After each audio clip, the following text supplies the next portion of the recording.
నమస్తే అండి. I'm doctor Ramakrishna Janapati. I'm consultant cardiology. ఇంతకుముందు ఏంటంటే 50 ఏళ్ళు పైబడిన వాళ్ళు కానీ 60 ఏళ్ళు పైబడిన వాళ్ళు కానీ హార్ట్ అటాక్ వస్తుందని అనుకునేవాళ్ళు. సో దానివల్లనే ఏంటంటే చాలామంది యంగ్స్టర్స్ మనకెందుకు వస్తుందిలే అనే నిర్లక్ష్యంతో ఇది చాలా లేట్గా రావడం జరుగుతూ ఉంటుంది. ఎనీ ఏజ్, ఏ ఏజ్లో అయినా రావచ్చు. మేము చూస్తూ ఉన్నది ఏంటంటే ఇంతకుముందంతా 50 ఏళ్ళు 60 ఏళ్ళు పైబడిన వాళ్ళు హార్ట్ అటాక్తో వచ్చేవాళ్ళు. ఇప్పుడంతా 30 ఏళ్ళు 40 ఏళ్ళు, ఇంకా కొంతమంది 25 ఏళ్ళ వాళ్ళు కూడా చాలామంది హార్ట్ అటాక్తో వస్తూ ఉన్నారు. ఎవరికైతే చెస్ట్ పెయిన్ అంటే మొత్తం ఎడమవైపు అంతా ఛాతీలో నొప్పిగా ఉండడం కానీ, నడుస్తున్నప్పుడు ఆయాసంగా ఉండడం కానీ, ఛాతీలో బరువు వేసినట్టుగా ఉండడం కానీ, లేకపోతే చేయి లాగుతుండడం కానీ, ఇలాంటివి ఏమైనా ఇబ్బంది అనిపిస్తే అది most of the times heart related ఉంటుంది. హాస్పిటల్కి రీచ్ అవ్వడం బెటరు రాదర్ దాన్ ఇంటి దగ్గర ఉండి ఈ హోమ్ మేడ్ మెజర్స్ అన్నీ చేసి చాలా లేట్గా రావడం జరుగుతూ ఉంటుంది. ఈ ఏజ్ కట్ ఆఫ్ ఈ ఏజ్కే రావాలి అనేది ఏమీ లేదు. 20 ఇయర్స్ నుంచి చూస్తూ ఉన్నాం ఇప్పుడు ఈ కాలంలో. ఇంతకుముందు 30 ఇయర్స్ అన్నా ఉండేది. సో మరీ కొంతమంది అయితే 24 ఇయర్స్ 22 ఇయర్స్ వాళ్ళు కూడా హార్ట్ అటాక్తో వస్తున్నారు. సో చాలామందికి కన్ఫ్యూజన్ అవుతూ ఉంటారండి. అంటే కొంతమందికి ఏంటంటే ఈ ప్రెడామినెంట్గా పొట్ట మీద అంటే ఈ పొట్ట మధ్య భాగంలో కనుక మంటగా ఉంటే అది చాలాసార్లు గ్యాస్ అనుకుంటాం. బట్ కొన్నిసార్లు ఈ హార్ట్ అటాక్ కూడా కొంతమందిలో ఇలాగే మేనిఫెస్ట్ అవుతూ ఉంటుంది. అంటే కడుపులో మంటలాగే ప్రజెంట్ అవుతుంది. వారు ఏదో ఒక రకమైన ఇబ్బందిగా ఉంటుంది. బట్ ఈ నొప్పి కానీ ఆయాసం కానీ ఆయాసం ఉండడం కానీ, లేకపోతే ఈ నొప్పి నడుస్తున్నప్పుడు కానీ మనం ఏదైనా మినిమల్ యాక్టివిటీ చేస్తున్నప్పుడు ఎక్కువ అవుతుందంటే అది హార్ట్ రిలేటెడ్ ఉంటుంది. గ్యాస్ రిలేటెడ్ అనుకోండి, మనం నడిచినా పడుకున్నా ఏ టైంలో అయినా అది కంటిన్యూస్గా ఉంటుంది. హార్ట్ రిలేటెడ్ అయితే మనం నడిస్తే కానీ ఏదైనా యాక్టివిటీ చేసినప్పుడు ఎక్కువ అవడం, రెస్ట్ తీసుకుంటే తగ్గడము. సో ఏదైనా సరే మనకు తట్టుకోలేనంత ఇబ్బంది ఉందనుకోండి, ఒక ఈసీజీ తీయించుకోవడంలో తప్పులేదు. మన కంట్రీలో అదృష్టం ఏంటంటే ఎప్పుడైనా ఎనీ టైం ఈసీజీ అవైలబుల్ ఉంటుంది. 24 అవర్స్ ఎప్పుడైనా సరే ఎనీ దగ్గరలో ఉన్న డయాగ్నోస్టిక్ సెంటర్ లేకపోతే హాస్పిటల్కి వెళ్ళి ఒక ఈసీజీ తీస్తే అట్లీస్ట్ మనం లేట్గా వచ్చే ఈ హార్ట్ అటాక్స్ని చాలా వరకు ప్రివెంట్ చేయొచ్చు. ఆస్పిరిన్ అనేది రక్తం పలచబడే మందు అనమాట. ఇప్పుడు మనం గుండెపోటు వచ్చిన తర్వాత ఏమవుతుంది అంటే ఈ రక్తనాళాల లోపల కొలెస్ట్రాల్ ప్లేకు రప్చర్ అయిపోతుంది. రప్చర్ అయిపోయి అక్కడ బ్లడ్ క్లాట్ అనేది ఫామ్ అవుతుంది. అంటే కిందికి రక్తం సరఫరా అవ్వకుండా అడ్డుపడుతుంది అనమాట. సో యాస్పిరిన్ ఏం చేస్తుంది అంటే ఆ బ్లడ్ క్లాటింగ్ మెకానిజంని, అంటే బ్లడ్ అక్యుములేట్ అవ్వకుండా కొంత తోడ్పాటును అందిస్తుంది. అంతేగాని యాస్పిరిన్ వేసుకుంటే హార్ట్ అటాక్ అంతా పోతుందని కాదు. సో ఒకసారి హార్ట్ అటాక్ వచ్చిన తర్వాత ఇద్దరు స్టంట్ వేసిన తర్వాత కానీ, బైపాస్ చేసిన తర్వాత కానీ ఏంటంటే ఈ మళ్ళీ వచ్చే అవకాశం ఎక్కువ ఉంటుంది. సో యాస్పిరిన్ అనే ట్యాబ్లెట్ ఏంటంటే ఈ రిస్క్ని కొద్దిగా తగ్గిస్తుంది.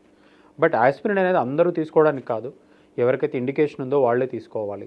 ఈ ఛాతీలో నొప్పి కానీ మంట కానీ వచ్చినప్పుడు ఇమ్మీడియట్గా హాస్పిటల్కి రావడం అనేది చాలా చాలా ఇంపార్టెంట్. ఎందుకంటే ఈ హార్ట్ నొప్పి వచ్చి మనం లేట్ చేస్తున్న కొద్దీ ఈ హార్ట్ మజిల్ అనేది ఎక్కువ బ్లడ్ సప్లై ఉండదు అంతసేపు మనం.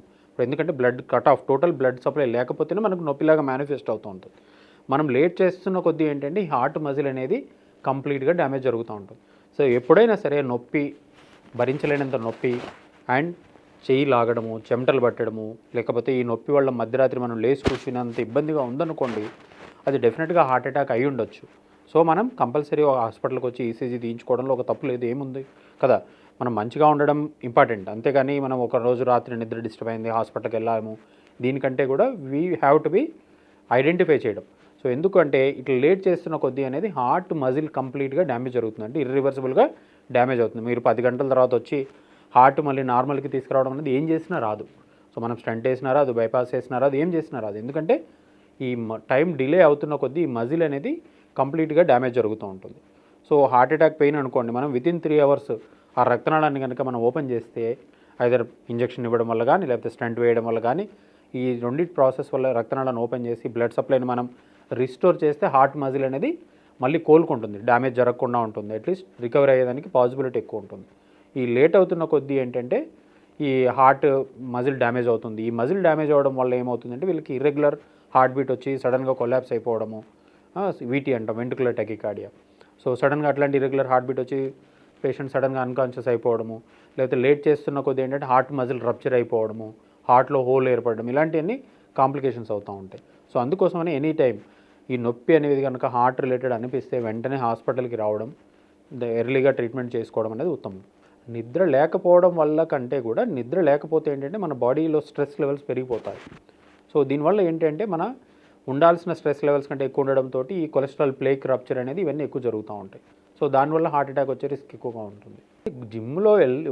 జిమ్కి వెళ్ళడం వల్ల గుండెపోటు వస్తుందని కాదు, ఫస్ట్ మన బాడీ చెప్పే సంకేతాలని మనం వినాలి.